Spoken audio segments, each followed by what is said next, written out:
ಬಾಂಗ್ಲಾದೇಶದಲ್ಲಿ ಅರಾಜಕತೆ ಮುಂದುವರೆದಿದೆ, ಹಿಂಸಾಚಾರ ಮುಂದುವರೆದಿದೆ.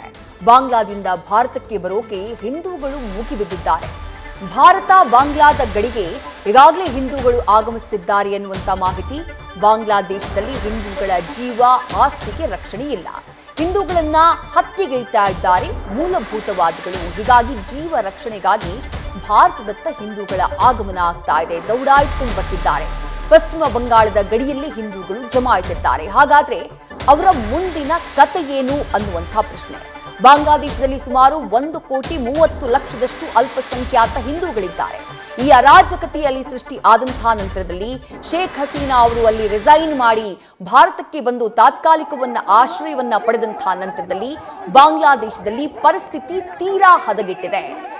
ಹಿಂದೂಗಳನ್ನ ಹುಡುಕಿ ಅವರ ಮನೆಗಳನ್ನ ಹುಡುಕಿ, ಅವರ ದೇವಸ್ಥಾನಗಳನ್ನ ಹುಡುಕಿ ದಾಳಿ ಮಾಡುವಂತಹ ಕೆಲಸಗಳಾಗ್ತಾ ಇದೆ. ಹೀಗಾಗಿ ಅಲ್ಲಿರುವಂತಹ ಹಿಂದೂಗಳು ಭಯಭೀತರಾಗಿದ್ದಾರೆ. ನೇರವಾಗಿ ಪಶ್ಚಿಮ ಬಂಗಾಳದ ಗಡಿಯತ್ತ ಧಾವಿಸಿ ಬರ್ತಿದ್ದಾರೆ, ಭಾರತದಲ್ಲಿ ಆಶ್ರಯವನ್ನ ಕೋರ್ತಿದ್ದಾರೆ.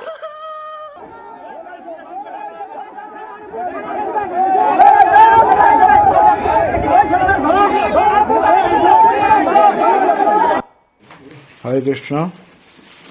দেখতে পাচ্ছেন এই অগ্নির মধ্যে, ধোঁয়া দেওয়া অগ্নিকাণ্ডের মধ্যে এই জগন্নাথদেব, সুভদ্রা মহারানী এবং বলদেব অক্ষত আছেন। জয় জগন্নাথ স্বামী কি।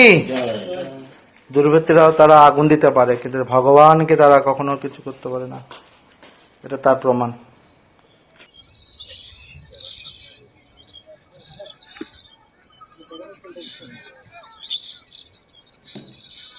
ಮತ್ತಷ್ಟು ಡೀಟೇಲ್ಸ್ ನಮ್ಮ ಪ್ರತಿನಿಧಿ ಚಂದ್ರಮೋಹನ್ ನೀಡ್ತಾ ಹೋಗ್ತಾರೆ. ಚಂದ್ರಮೋಹನ್, ಬಾಂಗ್ಲಾದೇಶದಲ್ಲಿ ಇರುವಂತದ್ದು ಸುಮಾರು 1,30,00,000 ಹಿಂದೂಗಳು. ಅವರೆಲ್ಲರೂ ಕೂಡ ಭಾರತಕ್ಕೆ ಆಶ್ರಯವನ್ನ ಅರಸಿ ಬಂದ್ರೆ ಆಶ್ರಯವನ್ನ ಕೊಡುವುದು ಅಷ್ಟು ಸುಲಭದ ಮಾತಲ್ಲ. ಆಶ್ರಯ ಕೊಡುವಂತಹ ನಿಟ್ಟಿನಲ್ಲಿ ಭಾರತ ಆಲೋಚಿಸುತ್ತಾ ಅನ್ನುವಂಥದ್ದು ಸದ್ಯಕ್ಕಿರುವಂತಹ ಪ್ರಶ್ನೆ. ಬಾಂಗ್ಲಾದಲ್ಲಿ ಸದ್ಯದ ಸಿಚುವೇಶನ್ ಏನು, ಭಾರತಕ್ಕೆ ಆಶ್ರಯವನ್ನ ಬಯಸಿ ಗಡಿಯತ್ತ ಬರ್ತಾ ಇರುವಂತಹ ಈ ಹಿಂದೂಗಳ ಕಥೆ ಏನು, ಭಾರತದ ನಿಲುವು ಏನಾಗಿರಬಹುದು ಅಂತ ಹೇಳಿ ಚಂದ್ರಮೋಹನ್. ಹೌದು ವಿದೇಶಿ, ಈಗ ಬಾಂಗ್ಲಾದೇಶದಲ್ಲಿ ಹಿಂದೂಗಳನ್ನು ಗುರಿಯಾಗಿಸಿಕೊಂಡು ದಾಳಿಗಳನ್ನು ನಡೆಸಲಾಗ್ತಾ ಇದೆ. ಹಿಂದೂಗಳನ್ನ ಮತ್ತು ಹಿಂದೂ ನಾಯಕರನ್ನ ಹತ್ಯೆಯನ್ನು ಮಾಡಲಾಗ್ತಾ ಇದೆ. ಈಗ ಅವಾಮಿ ಲೀಗ್ ಪಕ್ಷದ ಕಾರ್ಯಕರ್ತರು, ನಾಯಕರನ್ನು ಕೂಡ ಹತ್ಯೆಯನ್ನು ಮಾಡಲಾಗ್ತಾ ಇದೆ. ಅದೇ ರೀತಿಯಲ್ಲಿ ಹಿಂದೂ ಸಮುದಾಯದ ಜನರ ಮನೆಗಳ ಮೇಲೂ ಕೂಡ ದಾಳಿ ನಡೀತಾ ಇದೆ. ಹಿಂದೂ ಸಮುದಾಯದ ಜನರ ಮನೆಗಳಿಗೆ ಬೆಂಕಿಯನ್ನು ಹಚ್ಚಲಾಗ್ತಾ ಇದೆ. ಈಗ ಬಾಂಗ್ಲಾದೇಶದಲ್ಲಿ ಹಿಂದೂಗಳಿಗೆ ಯಾವುದೇ ಪ್ರಾಣ ರಕ್ಷಣೆ ಇಲ್ಲ ಮತ್ತು ಆಸ್ತಿಪಾಸ್ತಿಗೂ ರಕ್ಷಣೆ ಕೂಡ ಇಲ್ಲ. ಇಷ್ಟು ದಿನಗಳ ಕಾಲ ಬಾಂಗ್ಲಾದೇಶದಲ್ಲಿ ಶೇಖ್ ಹಸೀನಾ ಅವರ ಆಳ್ವಿಕೆ ಇತ್ತು. ಶೇಖ್ ಹಸೀನಾ ಅವರು ಭಾರತದೊಂದಿಗೆ ಉತ್ತಮ ಬಾಂಧವ್ಯವನ್ನು ಹೊಂದಿದ್ರು. ಜೊತೆಗೆ ಅಲ್ಲಿ ಬಾಂಗ್ಲಾದೇಶದಲ್ಲಿ ಹಿಂದೂಗಳಿಗೂ ರಕ್ಷಣೆಯನ್ನು ನೀಡ್ತಾ ಇದ್ರು. ಆದರೂ ಕೂಡ ಬಾಂಗ್ಲಾದೇಶದಲ್ಲಿ ನಿರಂತರವಾಗಿ ಹಿಂದೂಗಳ ಜನಸಂಖ್ಯೆ ಕಡಿಮೆ ಆಗ್ತಾನೆ ಬರ್ತಾ ಇತ್ತು. ಈಗ ಮುಖ್ಯವಾಗಿ 1,30,00,000 ಹಿಂದೂಗಳು ಬಾಂಗ್ಲಾದೇಶದಲ್ಲಿ ಇದ್ದಾರೆ. ಇವ್ರಿಗೀಗ ಯಾವ ಜೀವ ಭಯದಿಂದ ಭಾರತದತ್ತ ಬರ್ತಾ ಇದ್ದಾರೆ. ಭಾರತ ಮತ್ತು ಬಾಂಗ್ಲಾದ ಗಡಿಗೆ ಲಕ್ಷಾಂತರ ಸಂಖ್ಯೆಯಲ್ಲಿ ಹಿಂದೂಗಳು ಬಂದಿದ್ದಾರೆ. ಪಶ್ಚಿಮ ಬಂಗಾಳದ ಸಿಲಿಗುರಿ ಗಡಿಗೆ ಈಗ ಹಿಂದೂಗಳು ಬಂದಿದ್ದಾರೆ. ಆದ್ರೆ ಈಗ ಅವ್ರನ್ನ ಏಕಾಏಕಿಯಾಗಿ ಭಾರತದೊಳಗಡೆ ಬಿಟ್ಕೊಳ್ಳಿಕ್ಕೆ ಸಾಧ್ಯ ಇಲ್ಲ. ಈಗ ಭಾರತ ಕೂಡ ಬಾಂಗ್ಲಾದ ನಾಗರಿಕರಿಗೆ ವೀಸಾ ನೀಡೋದನ್ನ ಸಂಪೂರ್ಣವಾಗಿ ತಾತ್ಕಾಲಿಕವಾಗಿ ಈಗ ಬಂದ್ ಮಾಡಿದೆ. ಈಗ ಮುಖ್ಯವಾಗಿ ಭಾರತದಲ್ಲಿ ಈಗ ನೆರೆಹೊರೆಯ ದೇಶಗಳ ಧಾರ್ಮಿಕ ಅಲ್ಪಸಂಖ್ಯಾತರಿಗೆ ಭಾರತದಲ್ಲಿ ಆಶ್ರಯ ಮತ್ತು ಪೌರತ್ವವನ್ನು ನೀಡುವಂಥ ಉದ್ದೇಶದಿಂದನೇ CAA ಜಾರಿಗೆ ತರಲಾಗಿದೆ. ಪೌರತ್ವ ತಿದ್ದುಪಡಿ ಕಾಯ್ದೆಗೆ ತಿದ್ದುಪಡಿಯನ್ನು ತಂದು ಜಾರಿಗೊಳಿಸಲಾಗಿದೆ. ಆದರೆ ಈ ಕಾಯ್ದೆಯ ಪ್ರಕಾರ 2014 ಜನವರಿ 1ಕ್ಕಿಂತ ಮುಂಚಿತವಾಗಿ ಭಾರತಕ್ಕೆ ಬಂದಂತಹ ಬಾಂಗ್ಲಾದ ಹಿಂದೂಗಳಿಗೆ ಭಾರತದ ಪೌರತ್ವ ಸಿಗುತ್ತೆ.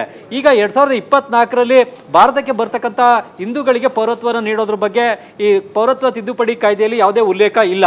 ಈಗ ಏನಿದ್ರು ಕೂಡ 2014 ಜನವರಿ 1ಕ್ಕಿಂತ ಮುಂಚಿತವಾಗಿ ಭಾರತಕ್ಕೆ ಸಾಕಷ್ಟು ಸಂಖ್ಯೆಯಲ್ಲಿ ನೆರೆಹೊರೆಯ ದೇಶಗಳಿಂದ ಧಾರ್ಮಿಕ ಅಲ್ಪಸಂಖ್ಯಾತರು ಬಂದಿದ್ದಾರೆ. ಅದು ಪಾಕಿಸ್ತಾನದ ಹಿಂದೂಗಳಾಗ್ಬೋದು, ಬಾಂಗ್ಲಾದೇಶದ ಹಿಂದೂಗಳಾಗ್ಬೋದು, ಅಥವಾ ಅಫ್ಘಾನಿಸ್ತಾನದ ಹಿಂದೂಗಳು, ಸಿಖ್ ಸಮುದಾಯದ ಜನ ಭಾರತಕ್ಕೆ ಬಂದಿದ್ದಾರೆ. ಈ ಸಮುದಾಯಗಳ ಜನರಿಗೆ ಭಾರತದಲ್ಲಿ ಈಗ ಪೌರತ್ವವನ್ನು ನೀಡಲಿಕ್ಕೋಸ್ಕರನೇ ಪೌರತ್ವ ತಿದ್ದುಪಡಿ ಕಾಯ್ದೆಯನ್ನು ಜಾರಿಗೆ ತರಲಾಗಿದೆ. ಅದ್ರ ಪ್ರಕಾರ ಅವರಿಗೆ ಪೌರತ್ವವನ್ನು ನೀಡುವ ಪ್ರಕ್ರಿಯೆ ಕೂಡ ಈಗಾಗಲೇ ಆರಂಭ ಆಗಿದೆ. ಆದ್ರೆ ಈಗ 2024ರಲ್ಲಿ ಭಾರತಕ್ಕೆ ಬರಲಿಕ್ಕೆ ಸಿದ್ಧವಾಗಿರ್ತಕ್ಕಂತಹ ಬಾಂಗ್ಲಾದೇಶದ ಹಿಂದೂಗಳಿಗೆ ಪೌರತ್ವವನ್ನು ನೀಡಬೇಕಾ ಬೇಡವಾ ಅನ್ನೋದ್ರ ಬಗ್ಗೆ ಈಗ ಕೇಂದ್ರ ಸರ್ಕಾರ ಚರ್ಚೆ ನಡೆಸಿ ತೀರ್ಮಾನವನ್ನು ತೆಗೆದುಕೊಳ್ಬೇಕಾಗುತ್ತೆ. ಪೌರತ್ವ ತಿದ್ದುಪಡಿ ಕಾಯ್ದೆಯಲ್ಲೂ ಕೂಡ ಸ್ಪಷ್ಟವಾಗಿ ಉಲ್ಲೇಖವನ್ನು ಮಾಡಲಾಗಿದೆ. ಏನಿದ್ರು ಕೂಡ 2014ಕ್ಕಿಂತ ಮುಂಚಿತವಾಗಿ ಭಾರತಕ್ಕೆ ಬಂದು ಇಲ್ಲಿ ವಾಸ ಇರಬೇಕು, ಅವರು ನಿರಾಶ್ರಿತರಾಗಿರಬೇಕು ಮತ್ತು ಇಲ್ಲಿ ಭಾರತದಲ್ಲಿ ಪೌರತ್ವಕ್ಕಾಗಿ ಅರ್ಜಿಯನ್ನು ಸಲ್ಲಿಸಿದ್ರೆ ಅವರಿಗೆ ಪೌರತ್ವವನ್ನು ನೀಡ್ತೇವೆ ಅಂತೇಳಿ ಕಾಯ್ದೆಯಲ್ಲಿ ಉಲ್ಲೇಖವನ್ನು ಮಾಡಲಾಗಿದೆ. ಹಾಗಾಗಿ ಅವರಿಗೆ ಪೌರತ್ವ ಸಿಗುತ್ತೆ. ಈಗ ಬರುವಂಥವ್ರಿಗೆ ಪೌರತ್ವನ ನೀಡೋದ್ರ ಬಗ್ಗೆ ಕಾಯ್ದೆಯಲ್ಲಿ ಉಲ್ಲೇಖ ಇಲ್ಲ. ಹೀಗಾಗಿ ಈಗ ಕೇಂದ್ರ ಸರ್ಕಾರ ಈಗ ಉದ್ಭವ ಆಗಿರ್ತಕ್ಕಂಥ ಈ ಪರಿಸ್ಥಿತಿಯಲ್ಲಿ ಈಗ ಹೊಸದಾಗಿ ಬರ್ತಕ್ಕಂತಹ ಹಿಂದೂಗಳಿಗೂ ಕೂಡ ಭಾರತದಲ್ಲಿ ಪೌರತ್ವ ನೀಡಬೇಕಾ ಬೇಡವಾ ಅನ್ನೋದ್ರ ಬಗ್ಗೆ ಪಾರ್ಲಿಮೆಂಟ್ನಲ್ಲೇ ಚರ್ಚೆ ನಡೆಸಿ ತೀರ್ಮಾನವನ್ನು ತೆಗೆದುಕೊಳ್ಬೇಕಾಗಿದೆ. ಈಗಲೂ ಕೂಡ ಬಾಂಗ್ಲಾದೇಶದಲ್ಲಿ ಹಿಂದೂಗಳಿಗೆ ಯಾವುದೇ ಜೀವ ರಕ್ಷಣೆ ಇಲ್ಲ, ಆಸ್ತಿಪಾಸ್ತಿಗೆ ರಕ್ಷಣೆ ಇಲ್ಲ. ಹಿಂದೂಗಳ ಮನೆಗಳನ್ನು ಗುರಿಯಾಗಿಸಿಕೊಂಡು ಧಾರ್ಮಿಕ ಮೂಲಭೂತವಾದಿಗಳು ದಾಳಿ ನಡೆಸುವಂಥದ್ದನ್ನ ಮುಂದುವರಿಸಿದ್ದಾರೆ. ಮನೆಗಳಿಗೆ ಬೆಂಕಿಯನ್ನು ಹಚ್ಚುತ್ತಾ ಇದ್ದಾರೆ, ಜನರನ್ನ ಸಜೀವವಾಗಿ ದಹನ ಮಾಡ್ತಾ ಇದ್ದಾರೆ. ಅವಾಮಿ ಲೀಗ್ ಪಕ್ಷದ ನಾಯಕರನ್ನು ಕೂಡ ಅವರಿದ್ದಂಥ ಹೋಟೆಲ್ಗೆ ಬೆಂಕಿ ಹಚ್ಚಿ ಸಜೀವವಾಗಿ ದಹನ ಮಾಡಿದ್ದಾರೆ. ವಿದ್ಯಾಶ್ರೀ, ಥ್ಯಾಂಕ್ ಯು ಚಂದ್ರಮೋಹನ್ ತಮ್ಮೆಲ್ಲ ಡೀಟೇಲ್ಸ್ಗೆ. ನ್ಯೂಸ್ ಫಸ್ಟ್ ನಿರ್ಭೀತಿಯಿಂದ ನಿಮ್ಮ ಪರವಾಗಿ.